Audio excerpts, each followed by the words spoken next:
Assalamualaikum warahmatullahi wabarakatuh. Halo semuanya, perkenalkan saya Marnelia. Pada kesempatan kali ini, saya akan membahas tentang sastra, yaitu tentang sastra sejarah. Nah, apa sih sastra sejarah itu? Untuk lebih jelasnya, simak terus ya videonya. Yang akan saya bahas yaitu tentang pengertian, struktur, dan contoh-contoh dari sastra sejarah. Nah, pengertian dari sastra sejarah yaitu suatu cabang sastra Melayu yang paling kaya dan paling penting. Nah, sejarah itu biasanya menceritakan peristiwa-peristiwa yang benar-benar terjadi di istana dan nasib kerajaan selama beberapa keturunan menjadi pusat perhatian. Nah, karya sastra sejarah terdapat di dalamnya peristiwa yang diceritakan dalam naskah ini disertai tahun terjadinya dan sedikit sekali unsur dongeng, legenda, ataupun mitos.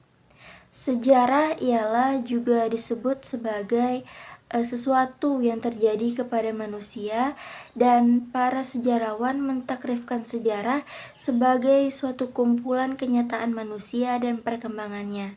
Sastra sejarah juga disebut sebagai karya sastra yang mengandung unsur sejarah di dalamnya. Kemudian ada struktur sastra sejarah.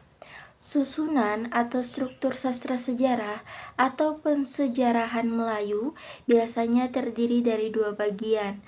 Bagian pertama adalah bagian yang bersifat mitos ataupun dongeng. Isinya menceritakan keadaan dahulu kala, asal mulanya raja-raja dalam negeri, serta permulaan berlakunya adat istiadat dan sebagainya. Bagian kedua adalah bagian yang historis. Teristimewa kalau pengarangnya itu menceritakan masa hidupnya sendiri.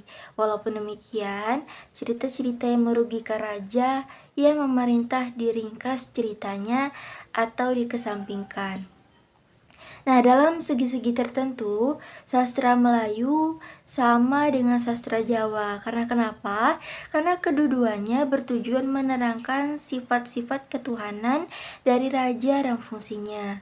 Kedua-duanya juga mengusur galurkan nenek moyang persamaannya yang memerintah kepada raja-raja yang turun dari kayangan. Selain itu, raja juga dianggap memiliki kekuatan gaib, sehingga dengan memujanya, kekuatan raja yang memerintah akan bertambah. Yang mau dicapai ialah pengaruh-pengaruh gaibnya. Kemudian ada contoh sastra sejarah di lingkup Melayu. Yang pertama itu ada Hikayat Raja-Raja Pasai. Hikayat Raja-Raja Pasai adalah hasil sastra sejarah yang tertua. Ia menceritakan peristiwa-peristiwa yang berlaku antara tahun 1250 sampai 1350, yaitu dari zaman Malikul Soleh hingga sampai ditaklukkan oleh Majapahit pada tahun 1350. Nah, contoh yang kedua itu ada ringkasan cerita dari Hill pada tahun 1960. Pasai adalah negeri yang pertama kali masuk Islam. Tersebutlah bahwa di Pasai ada dua orang bersaudara yang menjadi raja. Masing-masing itu bernama Raja Ahmad dan Raja Muhammad. Yang ketiga adalah Hikayat Merong Mahawangsa. Di antara segala karya sastra sejarah, Hikayat Merong Mahawangsa yang jauh menyimpang dari kebenaran sejarah. Karena menurut Winsett, hikayat ini tidak menyertakan silsilah raja-raja Kedah dan meminjam kata-kata pendahuluan dari sejarah Melayu yang disusun pada tahun 1912. Ia pasti tidak akan diterima sebagai sastra sejarah karena teks hikayat ini pernah 3 kali diterbitkan, yaitu pada tahun 1916 Strollrock telah menerbitkan hikayat ini dalam JSBRAS nomor 72. Kemudian Zulkifli bin Muhammad menerbitkan pula sebuah naskah yang tersimpan di Museum Kedah. Nah, naskah di Museum Kedah ini disalin oleh Enci Muhammad Yusuf bin Nuruddin pada 2 Rajab tahun 1316 Hijriah. yaitu bersamaan dengan 16 November 1898. Nah, penerbitan ini disusul oleh suatu edisi ilmiah yang diusahakan oleh Siti Hawa Soleh. Contoh yang keempat itu ada Hikayat Aceh. Perlu disebut di sini bahwa seorang sarjana dari Belanda yaitu Meyer Hendrik pernah menggunakan teori sastra modern untuk mengkaji hikayat ini. Kajian ini telah diterbitkan sebagai buku oleh Demalai Hikayat Merong Mahawangsa pada tahun 1988. Hikayat Aceh adalah sastra yang tertulis pada zaman Iskandar Muda pada tahun 1606 hingga tahun 1636. Nah, menurut T. Iskandar yang pernah menyunting hikayat ini untuk memperoleh gelar PhD-nya di Universitas Leiden, Hikayat Aceh adalah judul yang kurang tepat karena hikayat ini tidak mempunyai judul. Judul Hikayat Aceh ini berasal dari satu ayat yang ditambah oleh seorang sarjana barat yang mencatat pada permulaan hikayat ini, yaitu ini hikayat Raja Aceh daripada asal turun-temurun. Hikayat ini sesungguhnya adalah satu hikayat Iskandar Muda. Contoh sastra sejarah yang kelima itu ada ringkasan cerita. Hikayat ini bermula dengan menceritakan keturunan Raja Iskandar Zulkarnain yang memerintah negeri Perak. Adapun Raja Perak yang mula-mula yaitu marhum Jalilullah sudah mangkat, kemudian digantikan oleh putra baginda marhum besar atau Sultan Mahmud Syah. Sultan Mahmud Syah tidak berputra, dan adiknya yang dipertuan muda juga sudah lama meninggal. Sultan Mahmud Syah ini putra yang dipertuan muda yang bernama Raja Raden. Naik kerajaan dengan gelar Sultan Alauddin Riayat Syah.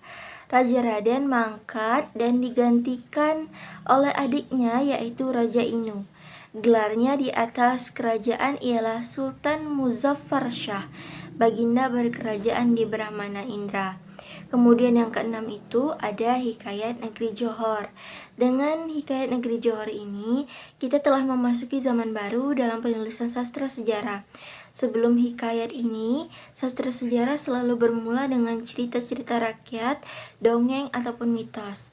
Sejarah Melayu bermula dengan Raja Iskandar dan anak cucu-cucunya yang turun di Bukit Siguntang.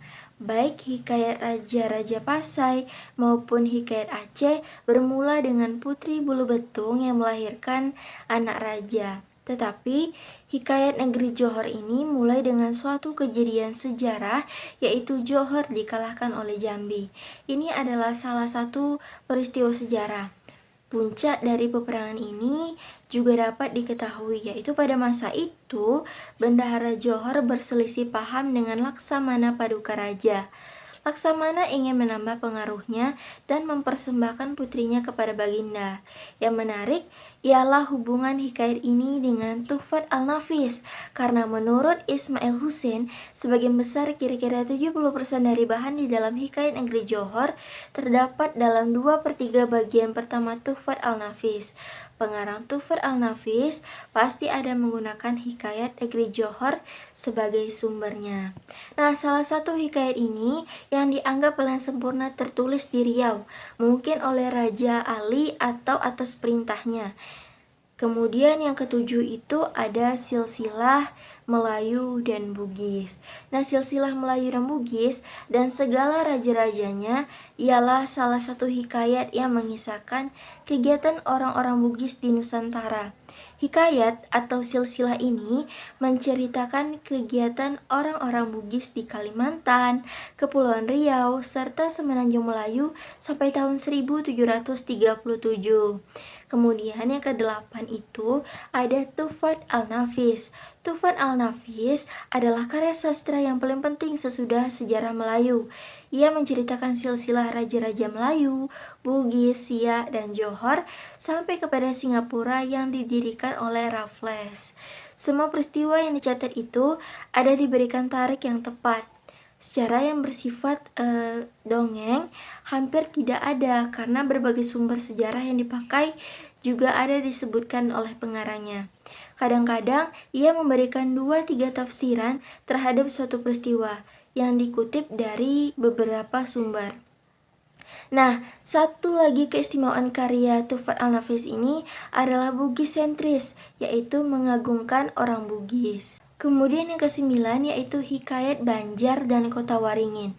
Hikayat Banjar dan Kota Waringin adalah sebuah karya sastra sejarah yang berasal dari Kalimantan.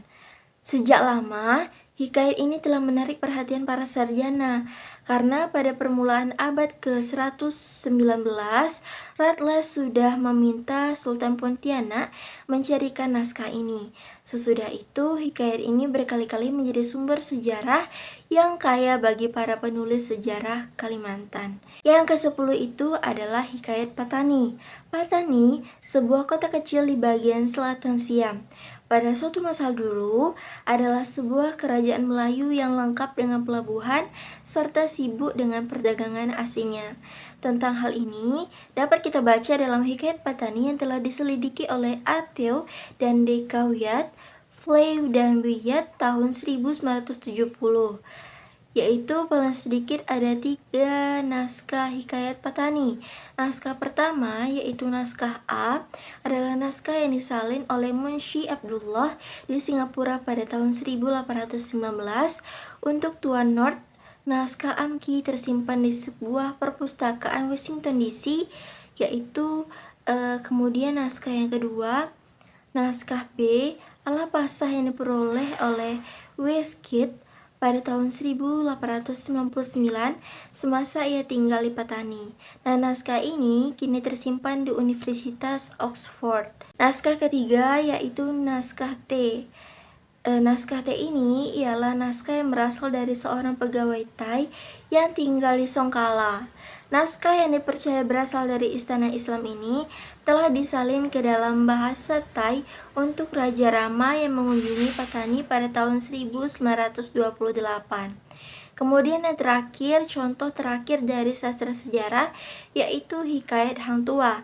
Hikayat Hang Tuah adalah sebuah roman Melayu asli, karena strukturnya sudah memenuhi syarat-syarat sebuah roman, yaitu yang pertama berupa cerita panjang yang di dalamnya pengalaman manusia merupakan unsur asasi, kemudian yang kedua memaparkan jalur peristiwa yang jelas, dan yang terakhir ada tema dan alur yang diceritakan dari pandangan tertentu.